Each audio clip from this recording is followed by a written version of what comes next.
Hello everyone, this is doctor S के सिंह और आज हम लोग बॉडी फ्लूइड एंड सर्कुलेशन को ख़त्म करने वाले हैं। और इस चैनल में पहली बार आए हैं तो ज़रूर इस चैनल को सब्सक्राइब करिएगा। जो रेड कलर का बटन है उसे दबाइएगा और बेल आइकन में ऑल सेलेक्ट कर लीजिए। So what is a blood? First of all, blood is a special connective tissue which consist of the matrix which is consist of the plasma and the form elements.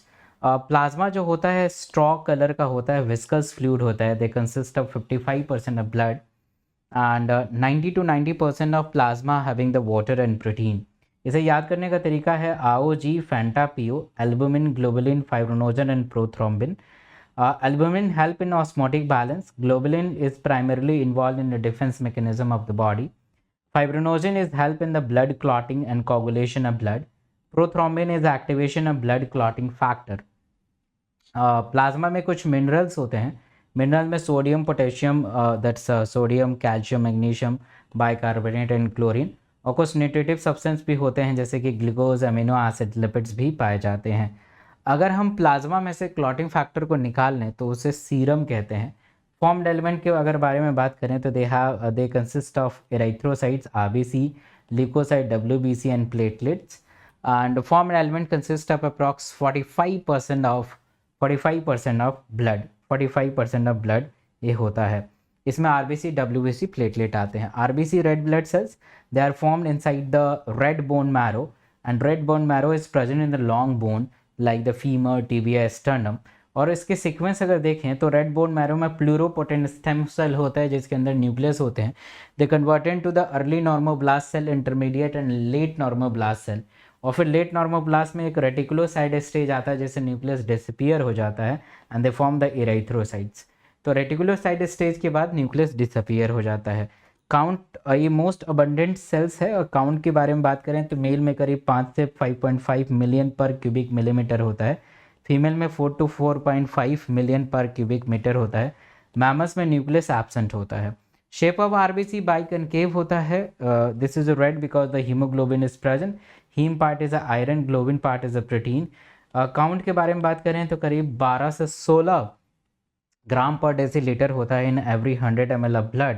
Haemoglobin is important for the transport of the respiratory gases. Life span of RBC is approx 120 days. और ये spline पे जाके मर जाते हैं क्योंकि spline में बहुत ही पतली पतली आर्टरीज होती हैं, वहाँ पे फंस जाते हैं, उनकी फ्लेक्सिबिलिटी ख़त्म हो जाती है। और फ्लेक्सिबिलिटी अगर ख़त्म होगी तो वहाँ पे मर जाते हैं। They are called graveyard of RBC. यहाँ पे अगर हम बात करें फिर से द डब्ल्यू बी सी के बारे में अगर हम बात करें तो they are colourless due to the lack of haemoglobin. They are nucleated, cell count approx 6,000 to 8,000 per cubic millimeter. WBC, they have two parts. One is called granulocytes and agranulocytes. They have a granulocyte and agranulocytes. Granulocyte में neutrophil और basophil होते हैं और एस्नोफिल भी होते हैं। Agranulocyte में lymphocyte और मोनोसाइट भी पाए जाते हैं। इसे याद करने का तरीका है never let monkey eat banana. N for neutrophil, L for lymphocyte, M for monocyte, E for eosinophil, B for basophil. Neutrophil सबसे ज़्यादा पाए जाते हैं, करीब 60 से 65% of total WBC। They are phagocytic in cell, destroy foreign organism entering into the body. कोई भी foreign organism enter होगा तो उसे डिस्ट्रॉय करेंगे। इस्नोफिल 2 से 3% होता है। They are important for the resist infections and they are associated with the allergic reactions. During the allergic reaction the count of eosinophil will be increases, IgE की मात्रा बढ़ जाती है। Basophil count 0.5 to 1%. They secrete the histamine, serotonin, heparin. They help in inflammation reactions. Monocytes 6 to 8% होता है. They are phagocytic in nature. They destroy the foreign organism enter into the body. Lymphocyte करीब 20 से 25% रहता है. They have a two type, B lymphocyte and T lymphocyte. They are stored inside the bone marrow and T lymphocyte they store inside the thymus. Platelet ये megakaryocyte से बना होता है which is a special cell in the bone marrow. Cell count करीब 1.5 लाख से 3.5 लाख पर cubic millimetre होता है। They release a variety of substance and most of them are involve in the coagulation of blood. Decrease इसका number होगा तो आपको bleeding tendency हो सकती है, ब्लीडिंग डिसऑर्डर्स देखा जा सकता है। Now we have a blood group. They are given by the Landsteiner and Weiner. Human being में ABO blood system पाया जाता है जिसके अंतर्गत AB and O blood group देखने को मिलते हैं। यहाँ पे देखिएगा कि आरबीसी के सरफेस के ऊपर एंटीजन होता है और अंदर एंटीबॉडी होता है। जो एंटीजन होता है यही डिटरमाइन करता है ब्लड ग्रुप को। तो अगर मान लीजिए एंटीजन ए होगा तो ब्लड ग्रुप ए होगा, बी होगा तो बी होगा, ए बी होगा तो ए बी होगा, और कुछ नहीं होगा तो ओ होगा। इसका ठीक अपोजिट एंटीबॉडी होता है स्मॉल बी, ए का अपोजिट स्मॉल बी का अपोजिट स्मॉल ए। इसमें नहीं होता है, इसमें दोनों होता है। वैसे रिप्रेजेंट कैसे करते हैं, I A slash I A small I, B को रिप्रेजेंट करेंगे I B slash I B small I, O को रिप्रेजेंट करते हैं स्मॉल आई, और ए बी को रिप्रेजेंट करते हैं आई ए और आई बी। अच्छा, इससे क्वेश्चन पूछा जाता है इसके कितने फिनोटाइप हैं, तो 4 हैं, 1 2 3 4, और जीनोटाइप कैलकुलेट करेंगे तो आपको 6 नज़र आएंगे। ये डिफ्यूजन ट्रांसफ्यूजन में एक रिएक्शंस होता है, इसे वेनर्स लॉ ने दिया था कि antigen of donor react with the antibody of recipient, और ये कभी भी सिमिलर नहीं होना चाहिए। ए वाला ए को ही दे सकता है, यहाँ आप देख पा रहे हैं ए जो है एक से सिमिलर हो गया है, क्योंकि तो ये ट्रांसफ्यूजन रिएक्शंस हो सकता है। तो वेनस लॉ ने कहा कि antigen of donor is react with the antibody of recipient, तो ए वाला ए को ही दे स्मॉल बी होना चाहिए, ठीक है, सिमिलर नहीं होना चाहिए ना, ये सिमिलर है तो ये रिएक्शन हो सकता है, सिमिलर नहीं होने चाहिए। ब्लड ग्रुप ओ को यूनिवर्सल डोनर कहते हैं क्योंकि एंटीजन एब्सेंट होता है सरफेस के ऊपर, और ये इस टाइप के रिएक्शंस पूछे जाते हैं कि अगर हस्बैंड का ब्लड ग्रुप ए है, वाइफ का ब्लड ग्रुप बी है, तो ए को कैसे रिप्रेजेंट करेंगे, I A slash I A small I, B को रिप्रेजेंट करते हैं हम लोग I B slash I B small I, slash के बाद वाले चीज़ों को कंसिडर करेंगे तो पॉसिबिलिटी चारों टाइप के ब्लड ग्रुप होने की है। RH फैक्टर भी कंसिडर किया जाता है, they are discover in rhesus monkey, और आरबीसी के सरफेस के ऊपर जो एक्स्ट्रा प्लाज्मा प्रोटीन अगर होगा तो ब्लड पॉजिटिव होगा, और अगर एक्स्ट्रा प्लाज्मा प्रोटीन नहीं होगा तो ब्लड विल बी नेगेटिव, ठीक है। तो यहाँ पे एक्स्ट्रा प्लाज्मा प्रोटीन नहीं है तो देखिए RH नेगेटिव हो गया, और यहाँ पे आपको एक्स्ट्रा प्लाज्मा प्रोटीन दिखाई दे रहा है तो यहाँ पे RH पॉजिटिव हो जाएगा। क्लिनिकल फीचर है और ये क्वेश्चन पूछा जाता है, they are called erythroblastosis fetalis. RH negative blood of pregnant female और RH पॉजिटिव फीटस अगर हो तो फर्स्ट डिलीवरी में तो कुछ नहीं होगा, बट फर्स्ट डिलीवरी में जैसे ही बच्चा डिलीवर होगा तो बच्चे का जो RH पॉजिटिव ब्लड है वो कंबाइंड होगा मदर से, और मदर की बॉडी उसके अगेंस्ट RH पॉजिटिव के अगेंस्ट एंटीबॉडीज़ बनाना शुरू करेगी। तब तक बच्चा निकल चुका होगा, बट सेकेंड प्रेगनेंसी होगी तो उसके खिलाफ जो RH पॉजिटिव तो RH पॉजिटिव ही रहेगा, तो उसके खिलाफ पहले से ही एंटीबॉडीज़ बने हुए हैं जो आराम से प्लेसेंटा के थ्रू अंदर जाएंगे और उस बच्चे को नुकसान पहुंचाएंगे, सीवियर एनीमिया हो जाएगा और सीवियर केसेस में डेथ भी हो सकती है। तो during the delivery of first child the possibility of exposure of maternal blood into the small quantity of RH positive blood. In such cases, the mother start producing the antibody against the RH positive. Second pregnancy में यही enter हो जाता है और उसको severe anaemia, jaundice और death of foetus भी हो सकता है। कोगुलेशन ऑफ ब्लड, इसके अंदर बहुत सारा कैस्केड प्रोटीन काम करता है। तो ये वाला स्लाइड देखिए, सबसे पहले फाइब्रिनोजन जो कि इनएक्टिव फॉर्म है प्लाज्मा के अंदर, थ्रोम्बिन की वजह से वो फाइब्रिन में कन्वर्ट होगा। दिस फाइब्रिन थ्रोम्बिन की वजह से फाइब्रिन में होगा, बट आखिर ये थ्रोम्बिन आया कहाँ से, तो यहाँ पे नीचे देखिए कि ये प्रोथ्रोम्बिन है, they converted into the thrombin with the help of thrombokinase, and this prothrombin is important to conversion of fibrinogen into the fibrin. ये फाइब्रिन मैश बनाएगा, ये फाइब्रिन मैश बनाएगा और जिसके अंदर से सारे ब्लड फंस जाएंगे, देख पा रहे हैं आप, ये फाइब्रिन मैश बन जाएगा जिससे ब्लड के सेल्स फंस जाएंगे, इंटेंगल हो जाएंगे, फर्दर ब्लड लॉस होना बंद हो जाएगा। Now we have a lymph, lymph को हम टिश्यू फ्लूइड कहते हैं। जो ब्लड के अंदर एक्स्ट्रा सेलुलर सब्सटेंस होते हैं, जो एक्स्ट्रा चीज़ें होती हैं वो लिम्फ के अंदर जाती हैं। जहाँ जहाँ आर्टरीज नहीं पहुँच पाती वहाँ वहाँ लिम्फ पहुँचते हैं और ये एक तरीका का न्यूट्रिशन प्रोवाइड करते हैं। लिम्फ इज़ कलरलेस क्योंकि WBC नहीं होता है, and they have specialised lymphocyte which is responsible for the immune response of the body.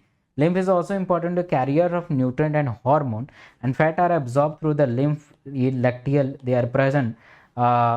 They are present in the intestinal villi. Intestinal villi. Now we have a human circulatory system. Origin के बारे में बात करें तो mesodermal in origin situation, mediastinum space between the two lungs or the cardiac notch यहाँ पे होता है। अच्छा, जो हमारा हार्ट होता है वो कार्डिक मसल से मिलके बना होता है और चारों तरफ जो वॉल से कवर होता है they are called pericardium fluid, pericardium, और इसके अंदर जो फ्लूइड होता है पेरिकार्डियम होता है। एट्रिया ऊपर वाले स्मॉल चैम्बर होते हैं, छोटे होते हैं। दो एट्रिया आपस में डिवाइड होते हैं इंटर एट्रियल सेप्टम में। यहाँ पे लेफ्ट एट्रिया में पल्मोनरी वेन ओपन होगा, ठीक है, pulmonary artery, pulmonary vein, no artery, this a vein, exception है। ये कैरी ऑक्सीजन, ये ऑक्सीजन कैरी करेगा। यहाँ पे ऊपर है superior vena cava, right atria में ऊपर के साइड में superior vena cava, they receive the deoxygenated blood from those part which is present above the heart. और इन्फीरियर वेना कावा ये नीचे से मतलब पेट और पैर से सारे डीऑक्सीजन ब्लड को कैरी करेगा। एट्रिया सबसे पहले ऐसे नोट से काफ़ी प्रश्न पूछा जाता है। They are specialise type of tissue which is present on the right upper corner of right atrium. इसे pacemaker of the heart कहते हैं। करीब 70 से 75 पर मिनट ये बीट जनरेट करता है, जिससे रिदम मेंटेन होता है, इसलिए इसे पेस मेकर ऑफ हार्ट कहते हैं। AV node lower left corner of the right atrium close to the atrioventricular septum पे होता है। वेंटिकल्स काफ़ी बड़े होते हैं, दो वेंटिकल्स के बीच में जो सेपरेशन होता है इंटरवेंट्रिकुलर सेप्टम कहे जाते हैं। यहाँ पे देखेंगे कि लेफ्ट एट्रिया और लेफ्ट वेंटिकल्स के बीच में बाइकस्पिड और मिट्रल वॉल्व होता है। वॉल्व का मतलब है बैकफ्लो को रोकना। एक बार एट्रिया से वेंटिकल्स में ब्लड आ जाएगा तो वेंटिकल्स से एट्रिया में ना जाए, तो ये वॉल्व का काम होता है और ये इंपॉर्टेंट है, यही क्वेश्चन पूछा जाता है। यहाँ पे ट्राइकस्पिड है, राइट एट्रिया से right ventricle tricuspid, they are present on the right atria and right ventricle, they are guarded by chordae tendineae. पूरे वेंटिकल्स में परकंजी फाइबर और बंडल ऑफ फिश होता है ताकि पूरा मैसेज जनरेट हो, ताकि वेंटिकल कॉन्ट्रैक्ट हो और पूरा का पूरा ब्लड जो है पूरे बॉडी में जा पाए। Now we have a cardiac cycle. Systole को हम कॉन्ट्रैक्शन कहते हैं, डायस्टोल को रिलैक्सेशन कहते हैं। आर से याद कर सकते हैं। कार्डिक साइकिल 0.8 सेकंड का होता है। ज्वाइंट डायस्टोल में क्या होगा कि एट्रिया और वेंटिकल दोनों ही डायस्टोल मतलब रिलैक्स रहेंगे। एट्रिया रिलैक्स रहेगा, वेंटिकल भी रिलैक्स रहेगा। एट्रियल सिस्टोल में अब एट्रिया कॉन्ट्रैक्ट हो रहा है, उस समय वेंटिकल रिलैक्स होगा और फिर उसके बाद वेंटिकल कॉन्ट्रैक्ट होगा। तो ये सारे चीज़ है। अब देखिए ज्वाइंट डायस्टोल में क्या होगा। अब ज्वाइंट डायस्टोल में अगर मैं डायग्राम के थ्रू बताऊं तो ज्वाइंट डायस्टोल में क्या होगा कि यहाँ से पल्मोनरी वेन है जो ऑक्सीजनेट ब्लड लेके आएगी, ठीक है। यहाँ सुपीरियर वेना कावा, इन्फीरियर वेना कावा डीऑक्सीजनेट ब्लड यहाँ पे लेके आएगी। ये अपने आप ब्लड ड्रेन होगा, इसके लिए कोई भी कॉन्ट्रैक्शन की ज़रूरत नहीं है। करीब 70% ब्लड अपने आप ही ड्रेन हो जाता है। फिर उसके बाद एट्रिया कॉन्ट्रैक्ट हो रहा है तो एट्रियल सिस्टोल है। तो एट्रियल अगर कॉन्ट्रैक्ट हो रहा है तो इसे कॉन्ट्रैक्ट करने के लिए एसे नोड ने मैसेज दिया होगा, तभी एट्रिया कॉन्ट्रैक्ट होगा। तो इसमें 30% जो ब्लड है वो फिर वेंटिकल्स में आ जाएगा। अब उस समय वेंटिकल रिलैक्स हो रहा है और अब वेंटिकल कॉन्ट्रैक्ट होगा। तो वेंटिकल कॉन्ट्रैक्ट होगा तो क्या होगा, वेंटिकल कॉन्ट्रैक्ट होगा तो इसके अंदर जो ब्लड आया हुआ है तो यहाँ से आयोटा निकलता है, यहाँ से पल्मोनरी आर्टरी निकलती है जो लंग्स में जाती है और आयोटा जो है पूरी बॉडी में सप्लाई करती है। तो इसमें ऑक्सीजनेटेड ब्लड जाएगा और इसमें डीऑक्सीजनेटेड ब्लड जाएगा। जो डीऑक्सीजनेट जाएगा फिर से ऑक्सीजनेटेड होगा, फिर से आ जाएगा और ये पूरी बॉडी में सप्लाई होगा। तो ये पूरा कार्डिक साइकिल है जो कि मैंने आपको बता दिया है। एक स्ट्रोक वॉल्यूम होता है, each वेंटिकल pump out approx 70 ml of blood. तो कार्डिक आउटपुट कैसे निकालेंगे, stroke volume into the heart rate, stroke volume into the heart rate 70 × 72 approx 5040, ये करीब 5 लीटर आएगा। The volume of blood pump out each वेंटिकल पर minute. Heart sound के बारे में बात करेंगे तो lub and dub. Lub is a closure of tricuspid and bicuspid, they are louder in nature, they consider the first heart sound which is called S1। याद रखिएगा heart sound में दोनों में क्लोजर ही होगा। यहाँ पे देखेंगे डब में ये सेमिन्यूलर वॉल्व जो वेंटिकल से निकलता है, तो यहाँ पे सेमिन्यूरल वॉल्व होता है ताकि ये बैकफ्लो फिर से ना आए, तो ये क्लोजर होता है, इसे S2 कहा जाता है। ECG एक ग्राफिकल रिप्रेजेंटेशन है जिससे हम हार्ट की एक्टिविटी को नापते हैं। हम डायरेक्टली एट्रिया के और वेंटिकल के कॉन्ट्रैक्शन रिलैक्सेशन को तो नहीं नापते हैं, बट यस जो मैसेज डिलीवर होता है, जो इम्पल्स जनरेट होता है, वही इम्पल्स कॉन्ट्रैक्शन और रिलैक्सेशन कराएगा, उस इम्पल्स को मेजर करते हैं। तो they have a P wave, QRS and T wave.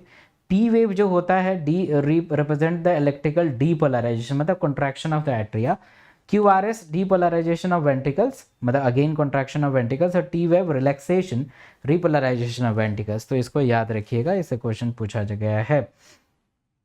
Double circulation में 2 बार सर्कुलेशन होता है, जैसे लंग से ऑक्सीजनेटेड ब्लड हार्ट में आया, फिर हार्ट से ऑक्सीजन ब्लड पूरे बॉडी में गया, फिर बॉडी पार्ट से डीऑक्सीजनेटेड ब्लड हार्ट में गया, फिर इससे लंग्स में जाए। तो आप देख पा रहे हैं हार्ट में 2 बार ब्लड की एंटर हो रही है, एक तो ऑक्सीजनेटेड ब्लड एंटर हो रहा है और एक डीऑक्सीजनेटेड ब्लड एंटर हुआ है, therefore they are called double circulation. Cardiac activity को कैसे मैनेज करते हैं, तो हमारा हार्ट मायोजेनिक हार्ट है, ऑटो रेगुलेटेड है, तो they are auto regulated nodal system human heart, it is not regulated by the nervous system, मतलब कुछ कुछ इफेक्ट करता है। Neurogenic, they are regulated by the nervous system, lower animals में देखा जाता है। डिसऑर्डर में हाई ब्लड प्रेशर अगर 120/80 नॉर्मल है, बट अगर ये 140/90 हो जाए तो आपका हार्ट बहुत तेज़ी से ब्लड फेंक रहा है, और बहुत तेज़ी से ब्लड फेंकेगा तो आपका किडनी ख़राब हो सकता है, ब्रेन में स्ट्रोक आ सकते हैं, आँख ख़राब हो सकता है। तो हाइपरटेंशन बहुत खतरनाक है। Prolonged hypertension they lead to the kidney disease, और इससे मेंटेन कर सकते हैं दवाई से। कंट्रोल कैसे करेंगे, ओबेसिटी, डाइट, ये सब चीज़ कंट्रोल कर सकते हैं। Coronary artery disease and there is atherosclerosis, artery के अंदर एक छोटे छोटे प्लैग बन जाते हैं, there is deposition of calcium, fat, cholesterol and fibrous tissue, the lumen of artery become narrow, और नैरो ल्यूमेन आर्टरी में बहुत ही कम ब्लड जाएगा तो ऑक्सीजन हार्ट को बहुत मतलब कि ऑक्सीजन हार्ट के मसल को बहुत कम मिलेगा और हार्ट में दिक्कत शुरू हो जाएगी। तो दैट इज़ कॉल्ड एंजाइना में अगेन पेन होगा क्योंकि ऑक्सीजन नहीं मिल पा रहा है, अक्यूट चेस्ट पेन है। हार्ट फेलियर क्या होता है, हार्ट फेलियर का मतलब होता है कि जितना डिमांड है उतना वो सप्लाई नहीं मिल पा रहा है, मतलब हो सकता है कंजेशन हो गया है या जो हो गया है, तो हार्ट सही से वर्क ही नहीं कर पा रहा है, पंप नहीं कर पा रहा है, पंपिंग एक्टिविटी स्लो डाउन हो गया है, so that's called heart failure, and that's all. Thank you so much.